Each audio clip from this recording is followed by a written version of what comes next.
Your best station for news, politics, business, sports and entertainment. Your one-stop channel, Assets Television.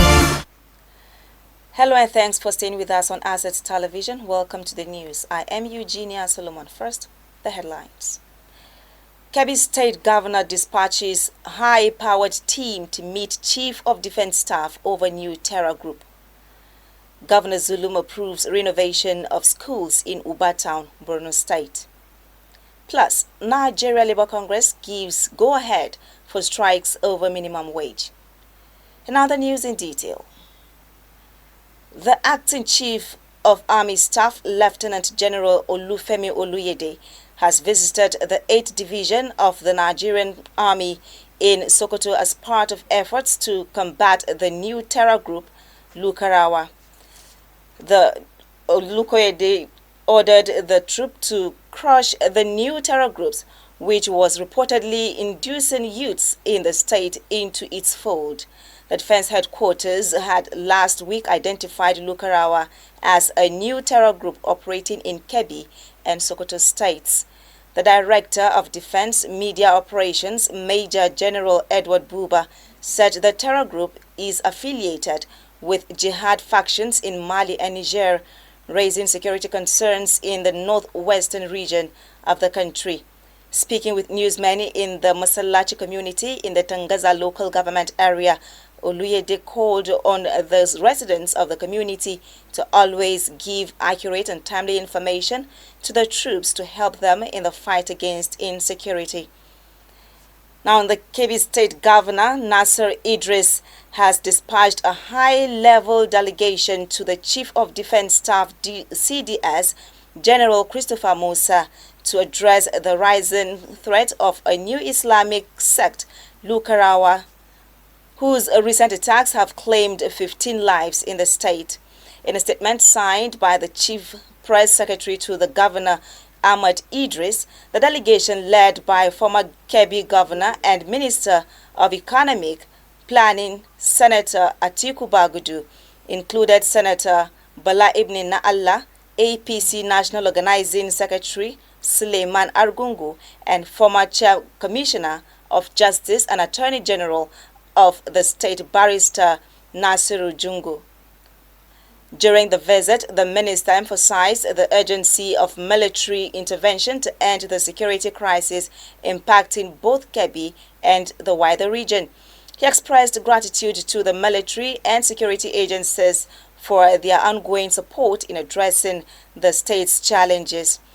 In response, General Musa assured the delegation that the military is prepared to act swiftly, pledging collaboration with other security agencies to protect the state and bring the perpetrators to justice.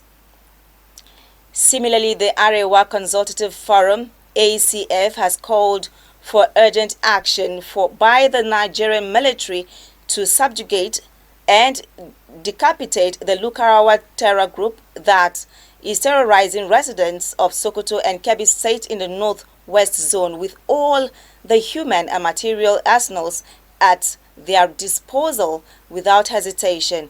The forum said it considered the emergence of the new terrorist group as very dangerous and alarming, as it indicates an escalation in the devastating state of insecurity in the northwest, which has become Nigeria's epicenter of terrorism.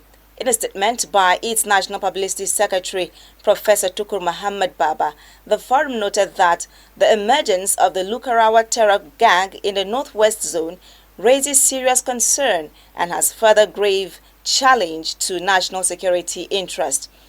It therefore warned that the group should not be told with in any form or be tolerated or allowed to entrench itself or embedded in communities through benevolent neglect and or kid-glove treatment, as was the case with Boko Haram insurgency, farmer-herder clashes, and banditry in the northeast, north-central, and northwest areas, respectively. Now, the Borno State Governor Babagana Zulum has approved the rehabilitation of Uba General Hospital and the township road networks. The governor also approved the rehabilitation of 8 primary schools in Uba town, including Uba Central Primary School, Mufa A Primary School, Kuma Primary School, Masil Primary School, Uba Marigi Primary School, Locust Primary School, Kwargi Primary School, and Mufa B Primary School. Zulum announced the approval at the palace of the Emir of Uba, Ali Ibn Ismail Mamza, while also announcing the construction of a new palace complex to fit the Emir's status. Governor Babagala Zulum also directed the employment of 4 medical doctors for the General Hospital, Uba, to boost the workforce. Now, the National Commission for Almajiri and Out-of-School Children's Education is to develop a strategic plan to tackle the challenges of Almajiri education. This is contained in a statement in Abuja on Monday by the Commission's spokesman, Noura Muhammad. Muhammad said that the Commission, following a 3-day retreat, acknowledged the crisis faced by a vulnerable group and suggested ways to tackle the challenges headlong. He emphasized the need for collective action in addressing the out-of-school children and the Almajiri system of education, while also highlighting the link between neglect and insecurity. He added that the retreat proposed a renewed political will by governments at all levels towards education. The retreat brought together education stakeholders with commitment to alleviating the plight of Almajiri and out-of-school children, aligning with President Bola Tinubu's renewed hope agenda. More stories will come your way shortly after the break. Stay with us. Welcome to Asset Television, your best station for news, politics, business, sports and entertainment. Your one-stop channel, Asset Television. Thank you for being there. If you're just joining us, you are watching the news on Assets Television.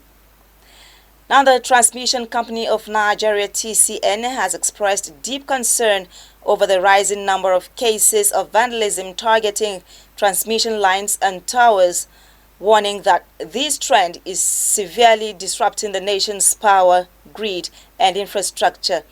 TCN's General Manager, Public Affairs Ndidi Mba made this known in a statement while reacting to the early Saturday destruction of the 330 kilovolt Lokoja-Gwagwalada transmission line. The company added that 2 spans of aluminium conductors from the line were stolen, with efforts underway to replace them. The TCN further revealed that vandals had stolen 2 spans of aluminium conductor from line 1. The Lokoja-Gwagwalada line, it added, is a double-circuit transmission line, while TCN is still supplying bulk power through line 2, adding that efforts are underway to source replacement aluminium conductors for the 2 spans stolen from line 1. The company further appealed to members of the host communities to work with TCN and security operatives to combat this threat. Now, the Nigeria Labour Congress NLC has given state governments an ultimatum of December 1st to implement the new minimum wage. The NLC made this known in a communique signed by its president, Joe Ajaero, at the end of its National Executive Council NEC meeting held in Port Harcourt, Rivers State. Ajaero, who expressed dissatisfaction over the delay by some states to implement the new wage, said workers in affected states were finding it difficult to sustain themselves given the worsening state of the economy. He called on governments to embark on a wage review and immediately implement concrete interventions that would relieve the sufferings of Nigerians. Furthermore, he said the NLC would initiate a series of industrial actions in all non-compliant states and would not relent until the minimum wage is fully implemented across Nigeria. The NLC president, while calling for immediate concrete interventions from the federal government, called by the implementation of comprehensive social protection policies to shield Nigerians from poverty and ensure a living wage. The Minister of the Federal Capital Territory FCT, Nyesom Wike, has vowed to demolish all shanties that pose security threats to the residents of the territory. Wike made the declaration in Abuja when he inspected demolished shanties called Ruga at Wuye behind finance quarters, harboring more than 10,000 illegal occupants.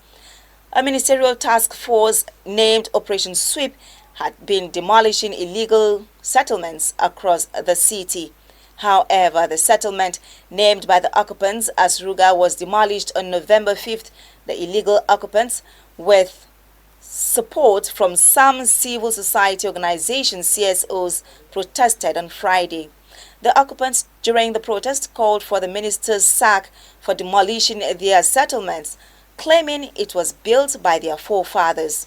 But the minister said that no amount of intimidation, blackmail, or abuses by the illegal occupants or CSOs would deter the government from doing its job.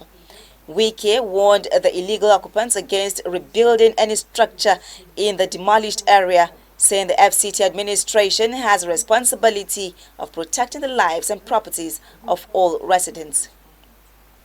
The Edo State Governor-elect Monday Ikpebolo has approved the appointment of Fred Itua as Chief Press Secretary ahead of Tuesday's assumption of office. Now, it was appointment which will take effect on November 12, 2024, marks the first official designation of the incoming administration. Itua, a distinguished journalist with extensive experience, previously served as the assistant political editor at the Sun newspaper.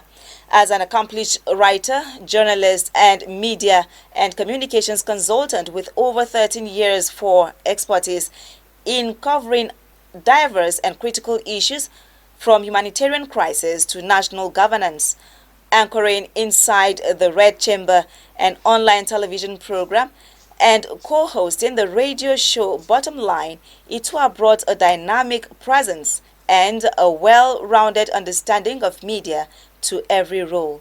Known for his strategic and resourceful approach, Itua excelled in crafting compelling narratives and breaking down complex topics for wide audiences.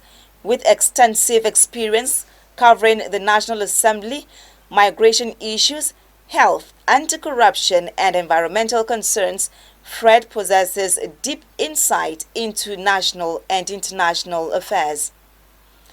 Well, now on the foreign scene, U.S. President-elect Donald Trump has made two more key appointments ahead of his return to the White House in January.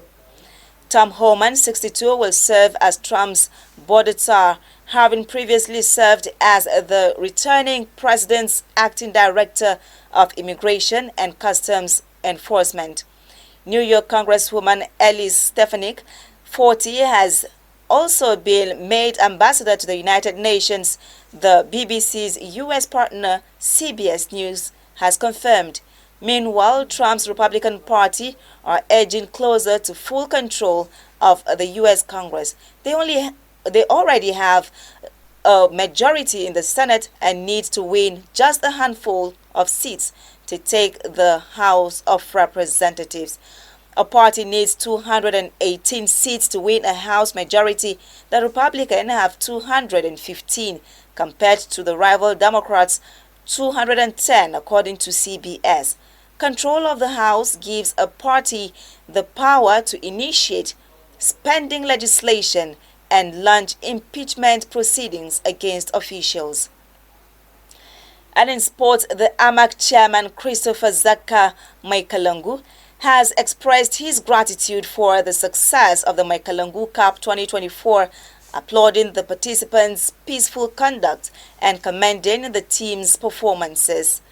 At the tournament's closing ceremony, he congratulated Nyanya Ward, the tournament champions, and celebrated Wuse Ward for their strong showing, emphasizing that all teams emerged as winners through their sportsmanship.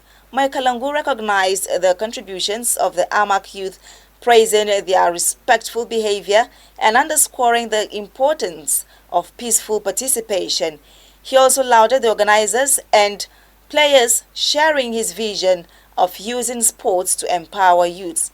Highlighting the tournament's rewards, Michael Angwe announced prize allocations: 2 million naira for the first runner-up, 1 million naira for the second runner-up, and 500,000 naira for the third place. He pledged further improvements in further events, hinting an increased financial and material support.